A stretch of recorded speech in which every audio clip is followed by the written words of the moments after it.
哎，小陈，我先问你一件事啊，你去年买的那把吉他，现在还在弹吗？你怎么专挑这个问？那把吉他现在就立在墙角，上面都落灰了。我猜也是。我记得你刚买回来那阵子啊，天天在朋友圈发视频，一天弹2个小时都不嫌累。对啊，那时候真的有劲，可是弹了1个多月，突然就不想碰了，也说不上来为什么，就是一看见它就没劲。那你自责过吗？会不会觉得自己怎么这么没有坚持力？当然自责了，我还跟自己说，你看你就是3分钟热度，什么事都做不成。3分钟热度这个词今天会一直出现，意思就是刚开始特别有热情，可是热情很快就没了。那你有没有这样的东西？别光说我。我当然有，我家柜子里有一整套画画的工具，笔、纸、颜料，全新的，买了3年，用过2次。2次。第一次是买回来那天，第二次是搬家的时候，把它从这个柜子搬到那个柜子。那我们俩今天有资格聊这个话题了。今天我们就聊这个，怎样找回学习动力，特别是学中文，学到一半学不下去了，那个劲儿到底还能不能找回来？我是小雨。我是小陈。不过我想先说一句，我们上一次聊过别放弃自己，那期说的是想放弃的时候再坚持一下。我记得铁杵磨成针那期。今天我想说点不太一样的，可能有点反过来，怎么反过来？因为光靠坚持是撑不了太久的。你有没有发现，越是逼自己坚持，越是坚持不下去？太有发现了，我那把吉他就是被我逼死的。我给自己定的是每天1小时，结果有一天太累了没弹，第二天就特别有负担，第三天干脆连房间都不想进。所以今天想聊的不是怎么逼自己，而是动力这个东西没了以后，怎么把它找回来。那我先说一个可能会让你轻松一点的事，动力消失是正常的。正常的。对，不是你不行，也不是你懒，是它本来就会消失。你这么一说，我心里舒服多了。但是为什么呢？因为一开始那种劲头靠的是新鲜感，新鲜的东西人天生就会兴奋，可是新鲜感有个特点，它会用完。明白了，就像我刚买吉他那几天，我不是喜欢练琴，我是喜欢我居然有一把吉他这件事。说得太准了，健身卡也是一样，买了3年，去了3次，书也是，买回来放在桌上，看着就很有成就感，其实一页都没翻。别说了，你在说我家的书架。所以第一件事就是别再骂自己了，你不是3分钟热度的人，是所有人都会这样。那我讲一个人吧，我认识一个学中文的外国朋友，就叫他小林吧。他2年前开始学中文，他一开始学得怎么样？猛得不得了。前2个月他每天背50个词，每天听2个小时，2个月背了3000多个词。3000多个，那速度真的很快。他自己也很得意，觉得照这个速度1年就能说得很好了。后来呢？后来到第3个月，有一个星期他工作特别忙，断了4、5天，等他再想学的时候，那个感觉就不对了。不对是什么意思？就是打开手机，看着那个背词的软件怎么都点不进去。他跟我说那个软件上写着你已经落下了300个词，他一看见那个数字就想关掉。我懂那个感觉，那已经不是学习了，那是还债。对，就是还债。然后他就停了，一停了半年。那半年里，他完全没碰过中文吗？这就是我觉得最有意思的地方，他没有完全离开，他只是不敢正面看它。不敢正面看，怎么说啊？比如他手机里那个软件，他没删，就放在最后一页，也不打开，就让它在那儿。为什么不删？他说删了就等于承认自己放弃了，留着好像还有那么一点希望。啊，这个心情太真实了。还有一次更难受的，他在超市排队，前面站着2个中国人在聊天，他突然听懂了一句，是这个太贵了，我们买那个吧。那他当时什么感觉？他说他心里咚的一下，特别高兴，因为他真的听懂了。可是高兴完了以后，紧接着就是特别难过。难过什么？难过的是，他想，你看，我明明是能听懂的，可是我已经半年没学了。那种感觉我懂，就是自己把自己弄丢了。而且他说，最怕的是别人问起来。有一次朋友问他，你中文学的怎么样了？他随口说了一句，还在学呢。其实没有在学。对，说完那句话，他自己难受了好几天。他心里最难受的其实不是进度，对不对？对，他跟我说过一句话，我一直记得。他说，我最怕的不是学不会，是我开始怀疑我是不是根本就不适合学语言。这句话我觉得特别真实。很多人停下来以后，最后伤到的不是进度，是对自己的信心。而且这个怀疑是不对的。小林不是不适合学语言，他前2个月的表现明明很好。那问题出在哪儿？问题出在他把学中文设计成了一个任务。任务，这个说法有意思，你展开讲讲。任务的意思就是有指标、有进度、有完不成的惩罚。每天50个词就是指标，那个落下300个词就是惩罚。所以他打开软件的时候看到的不是中文，是一张成绩单。对，而且是一张永远在扣分的成绩单。没有人愿意天天去看自己在扣分。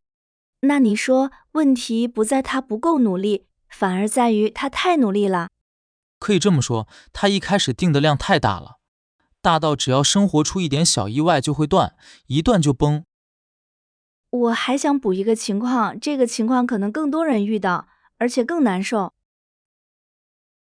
你说说看。就是学到中间那一段，刚开始学的时候其实是最有成就感的，因为你从零开始，学会一句你好，学会数数，进步看得见。对，那时候每天都能感觉到自己在变强。可是学到中间就不一样了，你已经听得懂一点了，可是说的时候还是说不出来，句子在脑子里就是出不了口。这个阶段我太理解了，就是那种看剧的时候能听懂一半，但是要你自己说，一句完整的都组织不出来。而且这个时候进步是看不见的，你学1个星期，感觉跟上个星期一模一样。所以很多人不是在最难的时候放弃的，是在这个不上不下的时候放弃的。对，最开始有新鲜感撑着，很后面有成就感撑着，最难的是中间那一段两头都没有。那这个阶段该怎么办？我觉得第一步是先知道，这个阶段是所有人都要经过的，不是你一个人卡住了。就像爬山爬到半山腰，上面看不见山顶，下面也看不见来的路。对，那个时候最容易觉得自己没在动，其实你一直在往上走。那小林后来怎么样了？他现在还在学吗？还在学，而且现在能跟人正常聊天了。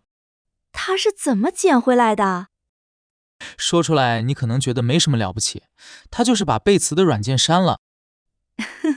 删了，这么勇敢。他删了以后改成看一个中国的美食视频，那个博主每天去不同的小店吃东西。那听得懂吗？一开始听不懂，就看画面，看那个人吃的香，慢慢的开始想知道他刚才说那家店绝了是什么意思。你看，这就不一样了。哪里不一样？以前他打开软件是因为我今天该学了，现在他打开视频是因为我想知道后面说什么。这两件事看着差不多，其实完全不一样。一个是被推着走，一个是被拉着走。对，被推着走会累，被拉着走不会。你自己有没有被拉着走的经历？有，而且特别丢人。我大学的时候学过一门外语，上课学了2年，考试都是勉强及格。后来呢？后来有一年，我特别迷一个电视剧，那个剧正好是那个语言的，一共60集，没有字幕。没有字幕你也看？看啊，因为我太想知道男主角到底喜不喜欢他了。前10集基本靠猜，看表情，看动作。那你猜对了吗？大部分猜错了，可是看到20几集的时候，我发现我能听懂他们吵架在吵什么了。那你那2年上课都学到哪儿去了？都在的，只是上课的时候我是为了考试，看剧的时候我是为了知道后面发生什么。同样是那些词，我这次是真的想要它们。所以不是你学不会，是你以前没有想要的理由。对，所以如果你现在学不下去了，可以先别问我该怎么坚持，先问一句，我到底想知道什么？这个问题问得好。你喜欢做饭就去看做饭的，你喜欢打游戏就去看游戏的，你喜欢看剧就去追剧。哪怕一开始只听懂1/10也没关系，你至少愿意打开它。第二件事，我觉得是小林做的最聪明的，他把每天要做的量降到了一个特别小的数，小到什么程度？小到不可能失败。他给自己定的是每天听3分钟，就3分钟。3分钟能学到什么啊？3分钟确实学不到什么，可是3分钟有一个好处，就是你再累再忙再不想动，你也做得到。我明白了，这个量的目的不是学，是不断。完全正确。他说他最怕的就是断，因为一断就要重新说服自己，那个成本太高了。我有一个类似的经验，我以前想跑步，定的是每天5公里，结果1个星期就放弃了。后来呢？后来我改成每天换上鞋，走到楼下就算完成。听着很好笑，可是我坚持了1年多。那你走到楼下以后，真的就回来了吗？大部分时候没有，走到楼下了，反正都出来了，就跑一跑吧。可是重点不在这儿。重点在，你从来没有失败过。对，我从来没有一天觉得我今天没做到，这个感觉太重要了。而且我发现人真正害怕的不是累，是那种一次次让自己失望的感觉。说得对，累是身体的事，睡一觉就好了。对自己失望是心里的事，会一直堆着。所以，如果你现在学中文很痛苦，可以试试把量砍到你自己都觉得好笑的程度，一天1句话，一天3分钟都行。我想补一件事，这件事可能比前面都重要，就是反馈。反馈是什么意思？就是你得让自己感觉到学的东西有用。人是很现实的，看不到用处的事很难做得久。这个我太有体会了。我认识一个学中文学了3年的人，语法比我还清楚，可是不敢开口，一句都不敢说。不敢他说，他怕说错，怕对方听不懂，怕人家用那种奇怪的眼神看他，所以他学了3年，从来没有真正用过。那他等于3年都没拿到反馈。对，他所有的中文都在本子上，在手机里，就是没有在嘴里。那后来呢？后来有一次他来中国旅游，在一家奶茶店，他排队的时候一直在心里默默练那句话。练哪句话？就一句，我要1杯少糖的。他跟我说他在心里念了大概20遍，前面还有5个人的时候，他就开始紧张，手心全是汗。就为了这一句话。就为了这一句话，他还想好了，万一店员听不懂，他就掏手机打字。那轮到他了呢？轮到他了，他深吸一口气，说了出来。然后呢？然后店员什么反应都没有，很平常的说了一句好的稍等，就转身去做了。什么反应都没有，反而是最好的反应。对，他跟我说，他当时站在那儿差点哭出来，因为那一刻他知道了一件事，我说的中文是真的能用的。那杯奶茶可能是他学中文3年里最重要的一杯。他说他后来在窗边坐了很久，那杯奶茶其实不怎么好喝，可是他一口一口全喝完了。那是舍不得。他说那天以后他整个人就变了，走在路上一直想找人说话，看到菜单就想念一遍，坐地铁听广播都觉得高兴。你看，这就是反馈的力量。他不是突然变厉害了，他是突然知道自己可以了。所以，如果你现在没劲了，可以去找一次这样的时刻。具体怎么找？去点一杯奶茶，去问一次路，去看剧的时候关掉字幕听一句，只要有一句你听懂了，那个劲儿就回来一点。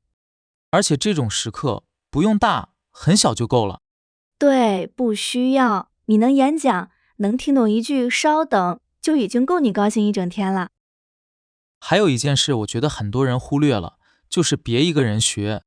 这个我同意，一个人学最容易停，因为停下来没有人知道。对，你今天不学没有人问你，明天不学也没有人问你，1个月以后你自己都忘了这件事。可是如果有人在等你，就不太一样了。不用是老师，可以是一个一起学的朋友，可以是一个群，甚至可以是评论区。我有一个朋友，他学日语的时候就给自己找了这么一个地方，他每次学完就在一个学习的群里写一句今天学了什么。群里有人回他吗？基本没有，那个群平时也没什么人说话。没人回他，他还写？写了1年多，有一次他写今天太累了，只听了3分钟，对不起。还跟群里道歉。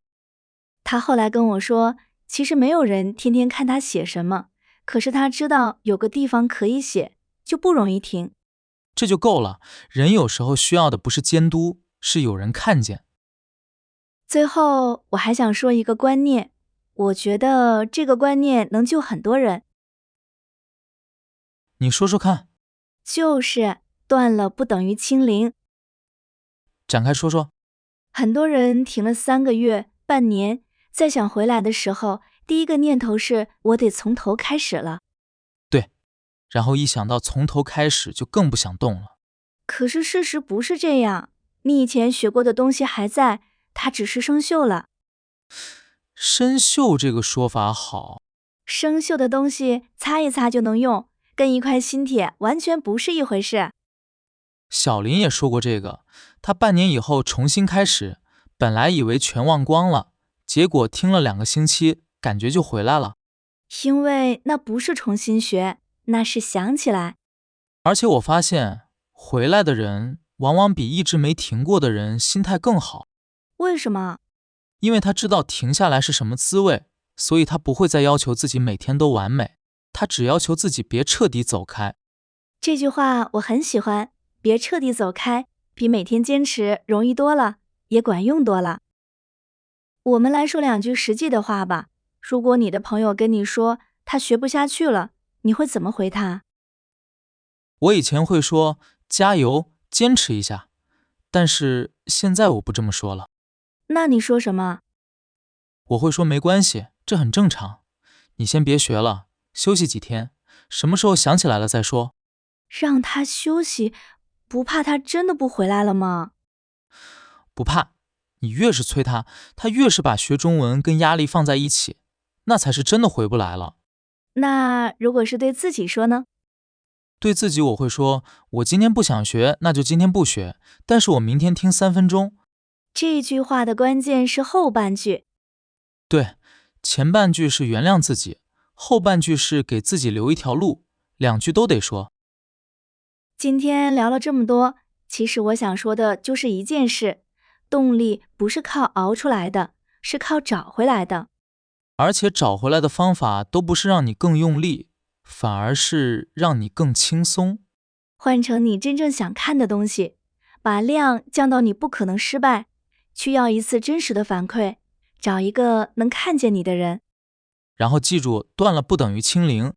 如果你现在正好学不下去了，希望今天这期能让你没那么怪自己。对了，说到这个，小雨，那我那把吉他呢？你那把吉他，我建议你先别定1天1小时了。那定多少？每天把它从墙角拿起来弹一下，1下就行。1下也太少了吧？你先弹这一下，剩下的它自己会发生。行，那我今天回去就试试。那你那套画画的工具呢？我今天回去就把它从柜子里拿出来，放在桌子上，先放着不画。那也算。如果你也有过学不下去又重新捡起来的经历，欢迎在评论区告诉我们，我们都想听。那我们今天就先聊到这儿，下期再见。好，我们下期见，拜拜。